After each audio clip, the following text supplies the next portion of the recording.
मरियम नवाज साहिबा on the other hand मौजूद हैं जी जलसा गाह में, जो कि इस वक्त कारकुनान का लहू गरमा रही हैं और खुश हो रही हैं देख कर के फाइनली वो दिन आ गया है कि जब वो अपने वालिद को अपने वतन वापस लाने में कामयाब हो गई हैं, जैसा कि उन्होंने अपनी मुख्तलिफ तकारीर में, जलसों में, प्रेस कॉन्फ्रेंसेस में अनाउंस किया था।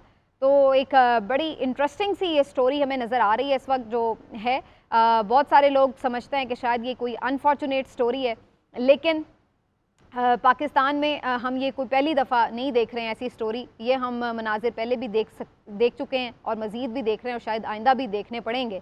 काफ़ी एक चार्ज क्राउड अभी जो हमें सामने से नज़र आ रहा है, वो तो काफ़ी एक्टिव लोग हैं जो PMLN के कारकुनान हैं। और मरियम औरंगज़ेब साहिबा भी इस वक्त स्टेज पर देखी जा सकती हैं, जो कि उनका लहू गरमा रही हैं, नारे वारे लगवा रही हैं। मौसम बड़ा अच्छा है जी लाहौर का। ना तो बहुत ज़्यादा सर्दी है और ना ही बहुत गर्मी है, बल्कि शाम में थोड़ी खुनकी हो जाती है इन दिनों में। तो अच्छा एक ये माहौल है किसी भी तरह की ऐसी गैदरिंग के लिए, एक्टिविटी के लिए, कि जहाँ पर लोग कंफर्टेबली आ सकते हैं और आकर बिल्कुल जिसको कहते हैं बग़ैर परेशानी के वो कोई भी ऐसी एक्टिविटी का पार्ट बन सकते हैं। क्योंकि पिछली दफ़ा जब ये PDM ने यहाँ पे जलसा गया था मीनार पाकिस्तान में, तो उस दिन बहुत ज़्यादा सर्दी थी, दिसंबर का वो जलसा था और बड़ा फ्रीजिंग एटमॉस्फेयर था उस दिन।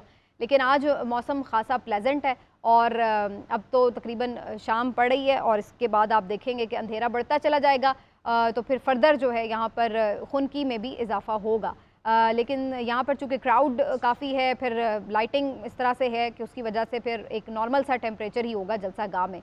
दूसरी तरफ आप तैयारा देख रहे जी मियाँ साहब का, जहाँ पर ये तैयारा जो है वो लैंड कर चुका लाहौर पर, अपनी शहर में वो वापस आ चुके हैं। कई बीच में ऐसे मौके आए हैं कि जहाँ पर बहुत सारे लोग और ख़ुद उनकी फैमिली ये महसूस करती होगी कि उन्हें यहाँ पर होना चाहिए। उनकी वालदा का जैसे इंतकाल हुआ, उनकी अहलिया का इंतकाल हुआ और वो उनकी तदफीन के लिए यहाँ पर नहीं आ सके थे, वहीं से उन्होंने रुखसत किया था लंदन से उन्हें। तो ये भी एक फैक्टर है कि वहाँ पर वो रहे और उस वक्त वो यहाँ पर नहीं आ सके, लेकिन आज वो यहाँ पर वापस आने में, अपने वतन, अपने शहर वापस आने में कामयाब बहरहाल हो गए हैं। तो जी ये दोनों तरफ के आप मनाजिर देख सकते हैं। बताउल्लाह तारड़ साहब ये भी बड़े पेश रहे हैं जी सारी सियासी जद्दोजहद में और बड़े उन रहनुमाओं में जो कि बहुत ज़्यादा वोकल हैं, आउटस्पोकन PMLN के, जिनको आप कह सकते हैं हार्ड गन्स हैं PMLN की, तो उनमें ये शामिल रहे हैं। ख़ुद जो कानूनी मामलात हैं उनमें भी बड़ा आगे आगे रहे हैं। अटॉर्नी हैं ये स्पेशल नवाज शरीफ साहब के, जो कल इनकी बेल हुई है उसमें। तो अताउल्लाह तारड़ साहब जी इस वक्त मौजूद हैं स्टेज के ऊपर और वो भी काफ़ी खुश और मुतमईन नज़र आ रहे हैं। तो PMLN के लिए जी एक बड़ा दिन है ये। लेकिन डोंट फॉरगेट कि जो पहले मैं बात कर रही थी कि क्या ये बज़ाहिर नज़र आने वाली फ़तह वाकई फ़तह है? क्या ये एक जो क्राउड आज जमा कर लिया इतनी मेहनत मुशक्क़त के बाद, क्या ये क्राउड अपनी एक वोट बैंक में तब्दील होगा या नहीं?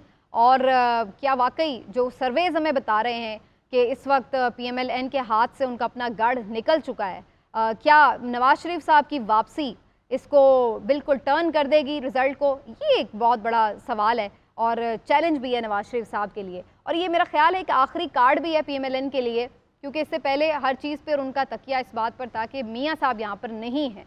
तो अब आखिरी जो कार्ड है वो उन्होंने खेल दिया है कि मियाँ साहब भी वापस आ गए हैं। तो अब वो आकर कौन सा ऐसा मैजिक करेंगे कि पार्टी की मकबूलियत जो है वो आसमान को छुएगी और उसके बाद फिर हम इलेक्शंस में जाते हुए देखेंगे। बिलावल भुट्टो जरदारी साहब भी इस बात पर एतराज़ कर चुके हैं कि इलेक्शंस भी डिले हो गए हैं जब तक कि एक बंदा वापस ना आ जाए, और उस वक्त तक इलेक्शन के प्रोसेस को ही पूरा डिले कर दिया गया।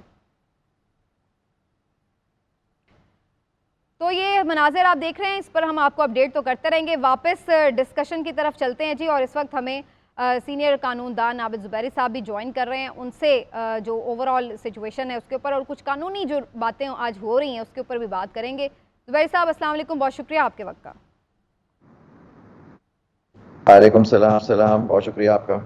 जी ज़ुबैरी साहब, ये आज हम देख रहे हैं एक अलग सा मंजर है कि एक बहरहाल अभी तक तो जो उनका एक स्टेटस है वो कन्विक्टेड मुजरिम का है, वो वापस आ रहे हैं, वो जलसागाह भी जाएंगे, वो तकरीर भी करेंगे, उनकी गिरफ्तारी भी नहीं होगी और उसके बाद फिर आगे। तो ये कितना आपको अनयूजुअल लग रहा है, या आप ये एक्सपेक्ट कर रहे थे ये ऐसा होगा, क्योंकि जो हालात थे वो तो इस तरफ इशारा कर रहे थे? बिस्मिल्लाहिर्रहमानिर्रहीम। आपने बिल्कुल बजा फरमाया कि बिल्कुल हालात इसी तरफ हो रहे थे कि वो आएंगे, उनकी आने से पहले उनकी बेल भी हो जाएगी और वो अपनी जलसागाह जाएंगे, जो आज वो आप बता रही हैं कि वो पहुंचने वाले हैं। तो ये बिल्कुल सारा सिनारियो था इस तरह से सारा। और देखे उनके पुराने भी अपने केसेस फाइल चीफ मिला और वो आज वो पहुंच रहे हैं। कानून नई जूरिस्प्रूडेंस यहाँ हमारे हमने देखने को मिली कि नई जूरिस्प्रूडेंस एस्टेब्लिश हुई है कि आप देखें नैब का प्रोसिक्यूटर केस फाइल होने से पहले ही वहाँ मौजूद थे। तो ये सब चीज़ें इस तरफ की इंदिया देती हैं कि ये सारी चीज़ें जो थी ये वर्कआउट हो गई थी और जिस वजह से नवाज शरीफ साहब आज तशरीफ ला रहे हैं। आबिद ज़ुबैरी साहब, आज इस्लामाबाद एयरपोर्ट से भी ये खबर आई है कि वहाँ पे उनका बायोमेट्रिक भी हुआ है और फिर उसके बाद कुछ अहम दस्तावेज़ात साइन करके वो वहाँ से फिर बाद में लाहौर के लिए आए हैं। तो ये कुछ बहुत सारे रिपोर्टर्स डिस्कस कर रहे थे कि ये बायोमेट्रिक की मशीन के साथ वहाँ पर कौन जो था सरकारी इदारे के लोग पहुँच गए, नादरा था या अदालती अमला था। तो इस पर क्या आप रोशनी डालेंगे, ये किस चीज़ के लिए बायोमेट्रिक दरकार था और ये कौन अफराद ने वहाँ पर ले जाके उनका बायोमेट्रिक किया, ये कैसी सहूलत है? ये तो मैं नहीं कह सकता। आप उन्हीं सहाफ़ियों से पूछें कि बायोमेट्रिक वाले कौन लोग थे जिन्होंने ये किया। लेकिन कोर्ट का बायोमेट्रिक तो अदालत आपने पिछले दिनों भी देखा था जुबैर साहब, आपको ठीक से सुन नहीं पा रही मैं। ऑर्डर हुआ था हाई कोर्ट के चीफ जस्टिस साहब ने कहा था कि बायोमेट्रिक, मैं इसमें क्या कर सकता जी आपको हम दोबारा कुछ हेलो जी जी जुबैर साहब, मैं अभी आपको सुन पा रही हूँ लेकिन आपकी आवाज़ बीच में कुछ मिस हो जाती है, शायद सिग्नल्स का कुछ इशू आ रहा है। जी अब आप कंटिन्यू कीजिएगा। पता नहीं तरफ आ रहा होगा। नहीं, मैं ये कह रहा हूँ कि बायोमेट्रिक का मुझे नहीं मालूम, लेकिन कोर्ट का बायोमेट्रिक तो अदालत के अहाते में होता है। वहाँ बायोमेट्रिक का डिपार्टमेंट में जहाँ होता है, मुझे नहीं मालूम कि हो सकता है इनको फैसिलिटेट करने के लिए कोर्ट का स्टाफ किया। ये तो आप वहाँ के लोगों से मालूम करें कि ये बायोमेट्रिक उनका किस सिलसिले में लिया गया, उनके बायोमेट्रिक चीज, अपील्स के लिए क्योंकि जो उनको बायोमेट्रिक फाइल की तो करनी मुझे है। नहीं पता। नहीं, अपील तो ऑलरेडी इनकी है कोर्ट्स में पेंडिंग, जिसके अंदर अब इनको सस्पेंड करानी होगी अपनी सेंटेंस। लेकिन इनकी प्रोटेक्टिव बेल तो हो गई थी और वो बायोमेट्रिक के बगैर ही हो गई थी, तो फिर इनको बायोमेट्रिक कराने की क्या जरूरत है जब वो बायोमेट्रिक हो चुका है। लेकिन हो सकता है किसी और चीज के लिए लिया गया हो बायोमेट्रिक, तो मेरे इल्म में नहीं। ठीक है। अच्छा जुबैरी साहब, ऑनवर्ड्स आपको क्या नज़र आ रहा है? मियाँ साहब के केसेस आपको अब सस्टेन करते नज़र आ रहे हैं, या अगर नैब वहाँ जाके ये भी कह दे कि जी हमें कोई शवाहिद नहीं मिला, हमें कोई एतराज़ नहीं, अगर इनकी सज़ा और मुकदमा ख़त्म कर दिया जाए, तो फिर अदालत उसको नहीं सस्टेन रख सकती, उसको फिर बरी करना पड़ेगा मियाँ साहब को?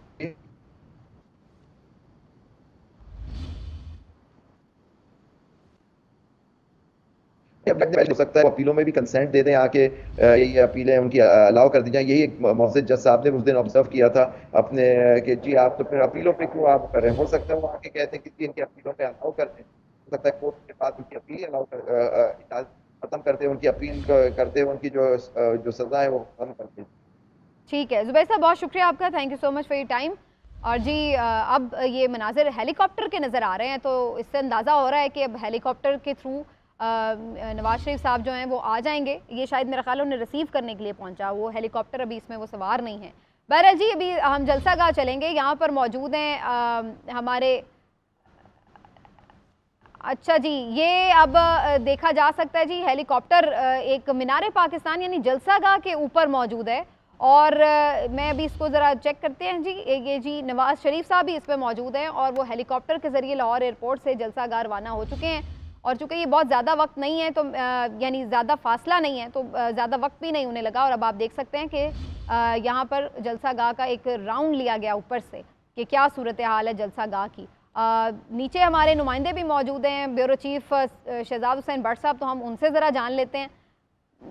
अच्छा, उनसे भी हम बात करते हैं, लेकिन उससे पहले आप ये मनाजिर देख सकते हैं जी जलसागाह के। रोशनियाँ अब हमें नज़र आ रही हैं कि बाकायदा ऑन हो चुकी हैं, लाइट्स ऑन हो चुकी हैं। और इसके ऊपर अब नवाज शरीफ साहब फ़िज़ाई एक जायज़ा ले रहे हैं जलसागाह का। और यहाँ पर जलसागाह में अवाम नीचे मौजूद हैं और शहजाद हुसैन भट्ट भी इसी अवाम के दरमियान मौजूद हैं।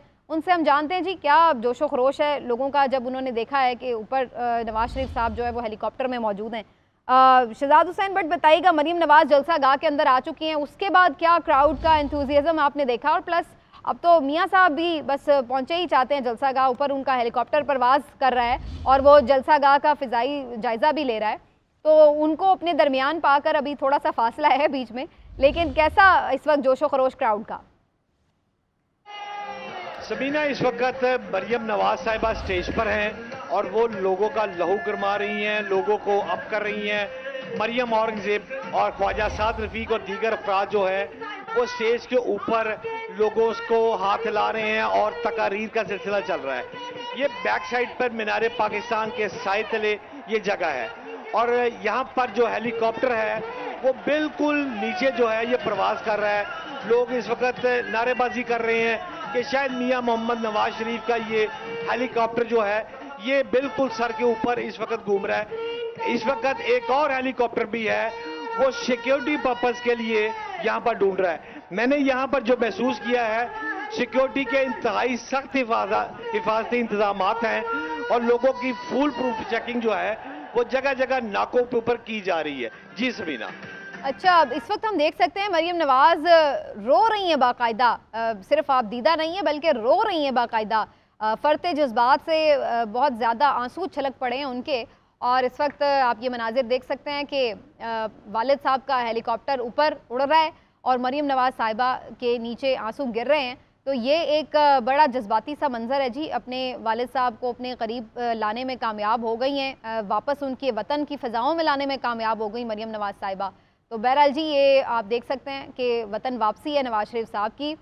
शाही किला में जो एक स्पेशल हेलीपैड बनाया गया था इस हेलीकॉप्टर के लिए, वहाँ पर लैंड कर गया है। थोड़ी देर इसने चक्कर काटे हैं ऊपर पिंडाल के, फ़िज़ाई जायज़ा लिया इस हेलीकॉप्टर ने। मियाँ नवाज शरीफ साहब इसमें मौजूद हैं, उन्होंने ऊपर से ये मनाजिर देखे हैं कि किस टाइप का इस्तकबाल के अरेंजमेंट्स हैं। और उसके बाद अब वो फ़िज़ाई जायज़ा लेने के बाद हेलीपैड पर उतर चुका है हेलीकॉप्टर और अब थोड़ी देर बाद वो जलसागाह में आ जाएंगे। मरियम नवाज साहिबा को आप देख सकते हैं मुतमईन, खुश, लेकिन फरते जज्बात से आंसू भी आ गए उनकी आंखों में। और इस वक्त एक डिफरेंट सा एटमॉस्फेयर जो है वो हमें नज़र आ रहा है मीनार पाकिस्तान के सामने। बहुत सारे जलसे जनाब इस मीनार पाकिस्तान ने देखे हैं और बहुत सारे इस्तकबाल भी देखे हैं। इससे पहले हमने देखा था कि मोहतरमा बेनज़ीर भुट्टो साहिबा का जो इस्तकबाल हुआ था वो एक शानदार फ़कीदुल मिसाल इस्तकबाल है, जिसकी आज तक मिसालें दी जाती हैं कि ऐसा इस्तकबाल किसी लीडर को मीनार पाकिस्तान में पहले नहीं देखा है।